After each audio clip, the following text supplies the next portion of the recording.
Dans l'univers du conte, il y a des chevaliers. Allez, je fais chevalier. Filez-moi une épée. Non, il n'y a pas d'épée. Ah, bon bah je vais prendre une lance alors. Non, il n'y a pas de lance non plus. Mince, et pourquoi je suis à poil en fait? Vous n'avez plus d'habits, plus rien. Votre pire ennemi, un nain kleptomane, huissier et collecteur des impôts, vous a tout volé lors d'un dernier combat. Ah ouais? Et oui, car être chevalier, ce n'est pas avoir une épée ou une lance, c'est avoir de la bravoure, de la droiture, un discernement sans faille, un courage à toute épreuve, un cœur vaillant. Il faut savoir attaquer sa grand-mère unijambiste, comme les nains kleptomanes. D'ailleurs, il vous attaque, là, maintenant. Oh merde.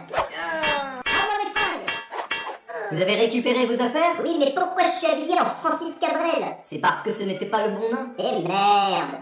L'histoire commence. Il était une fois dans une riante contrée un roi bon qui prospérait. Le peuple l'aimait car il avait une fille, princesse dotée de pouvoirs miraculeux. Elle possédait la force du soleil et tout allait bien dans le meilleur des mondes. Or un jour vient... Un chevalier, moi, j'arrive. Non, à cette époque vous étiez un mendiant. Ah, eh vas-y, tu me retrouves encore à poil. Mais un jour vous trouvez une flûte. Une flûte? Une flûte. Une flûte? Une flûte. Une flûte épée? Non. Flûte alors. Un jour, la flûte qui est magique vous dit... Aujourd'hui chez Carrefour, réduction sur les pots de crème chantilly. C'est génial. Je file en acheter. Non, c'était la radio. Un jour, la flûte qui est magique vous dit... Hein? J'ai rien compris. Sûrement un message obscur avec un sens caché et profond. Non, c'est juste que j'avais oublié de mettre le ralenti. Dans 14 ans, tu iras sauver la princesse. 14 ans.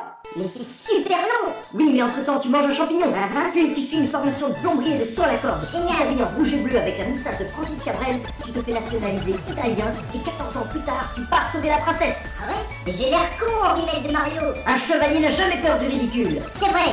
Là, tu pars, tu fonces, tu traverses des déserts, des ruelles, des pôles nord, des pôles sud, des pôles emploi, des supermarchés, des super-rues. Et enfin, tu affrontes le terrible dragon qui a enlevé la princesse. Trop cool. Mais t'as toujours pas d'épée. Eh merde. Alors tu lui balances des œufs dans la tronche, puis tu perds une vie, mais tu ramasses une caisse, tu ressuscites, tu actives l'hyper-vitesse, tu bats le Joker et le dragon Ridley, ainsi que Yoshi, Luigi et le spectre de Francis Lalanne. Génial. Tu commences à gagner plein de vie, le roi te fait chevalier suprême, tu épouses la princesse, vous vivez heureux, et là...